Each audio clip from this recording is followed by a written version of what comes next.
What happens when you stop counting calories on carnivore?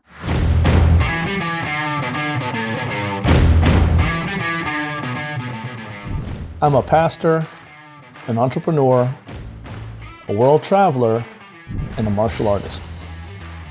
But most importantly, I'm a devoted husband and dad with an amazing family.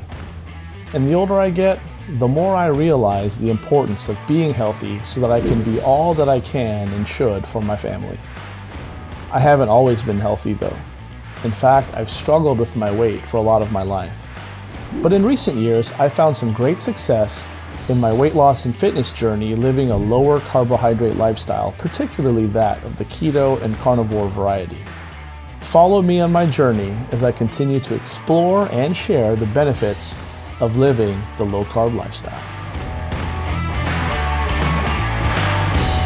For years, we've been told that if you want to lose weight, you need to do one thing: count your calories.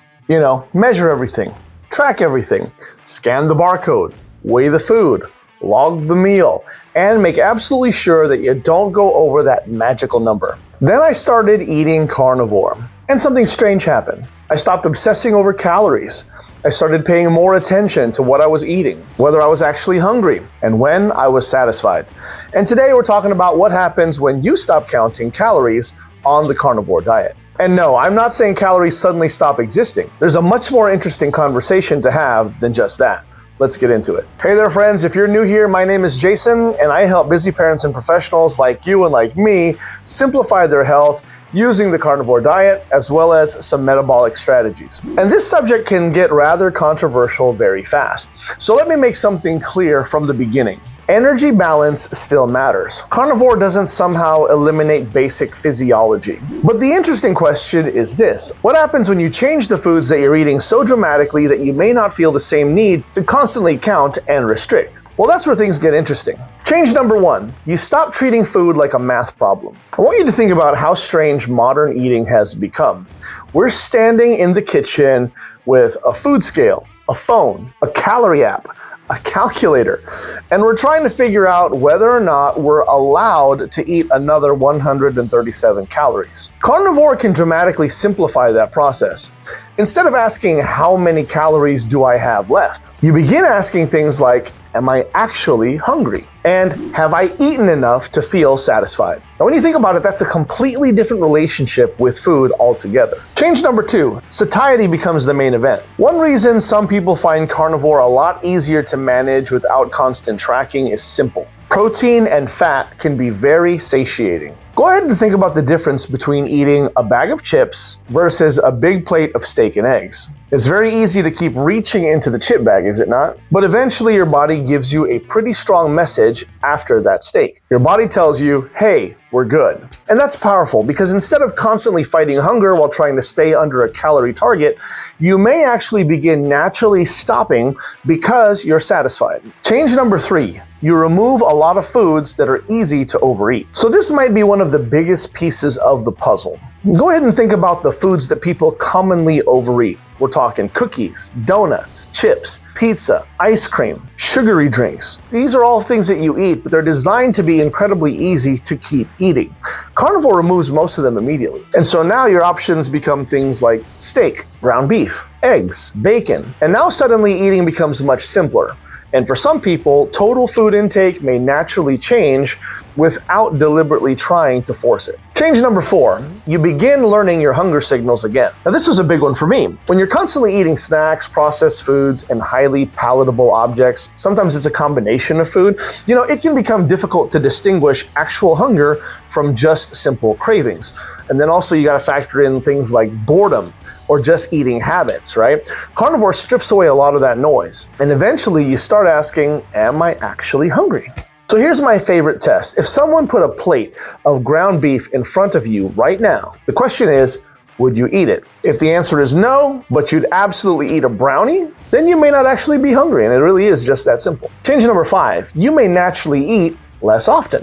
And this is where things get interesting. A lot of people start carnivore and eventually they notice, you know what? They're just not thinking about breakfast. Or they're not looking for a snack at 10 o'clock. They're not starving 2 hours after lunch. Meals simply hold them longer. And some people naturally move toward things like 2 meals a day, maybe occasionally one larger meal. But here's the most important part. You don't have to force it. Let meal frequency change because your hunger changes, not because somebody on the internet told you that OMAD is just superior. But wait, does this mean that calories don't matter? Of course not. And this is where we need some common sense, which unfortunately is not so common. You can absolutely eat more energy than your body needs, even on a carnivore diet. Butter has calories, right? Cheese has calories. Heavy cream has calories. And obviously, fatty meat has calories too.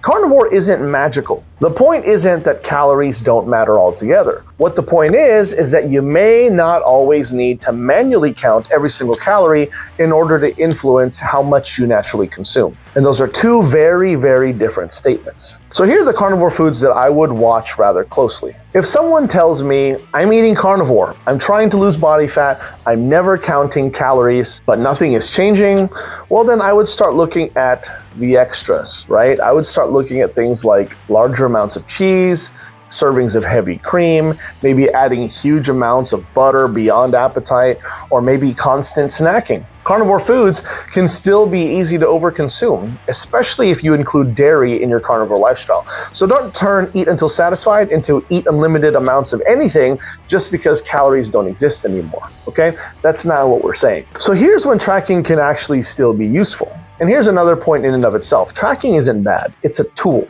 If you've been carnivore for several months, and let's say that you're stalled for some reason, right? Or perhaps you're confused, or maybe you're gaining weight unexpectedly. Maybe you're unsure how much you're actually eating, then tracking your food for a week or so can give you some valuable information.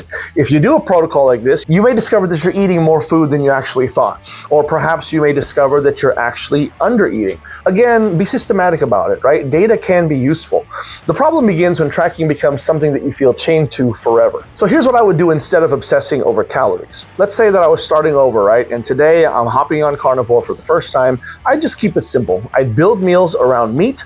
I would include eggs, if you can tolerate them, obviously, and I would eat enough fat to feel satisfied. I would only eat when I'm genuinely hungry. And then obviously I would stop when I'm comfortably full. And this way you can minimize unnecessary snacking, make sure you stay hydrated, also make sure you stay active, and prioritize good sleep. Rest and recovery matters.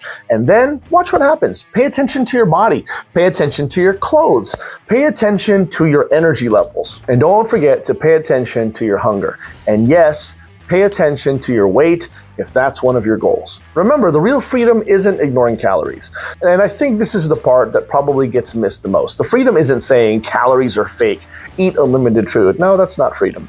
The freedom is getting to a certain place where you don't necessarily have to spend every single meal staring at a calculator. Ultimately, you get to learn your body all over again. You learn what real hunger is. You learn satiety. You learn to eat real food, and eating becomes simple again. And for someone who spent years dieting, you gotta know that's a huge psychological shift. So then what happens when you stop counting calories on carnivore? You might stop thinking about food like a math equation. You may begin recognizing true hunger, and you may naturally eat less frequently. You may feel more satisfied after your meals. And yeah, you also may discover that controlling your food intake, well, it becomes easier when you're eating foods that actually satisfy you. But remember, calories do still matter. Again, the goal isn't to pretend that they don't matter at all or that they don't exist. The goal is to build a way of eating where you might not have to obsess over them every single day. And for me, that's one of the most freeing parts of this lifestyle. All right, my friends, listen, hopefully this was helpful. Give me a like if it was. Also, comment down below, right? Also, subscribe and hit the notification bell so you don't miss out on any more hot new carnivore content that I got coming down the pipe. Make sure you comment down below, no counting. Let me know, do you count calories on carnivore or have you stopped tracking completely? I definitely want to know. Let me know what's worked for you. Again, this is Jason with the Low Carb Lifestyle. I'll see you next time. Take care.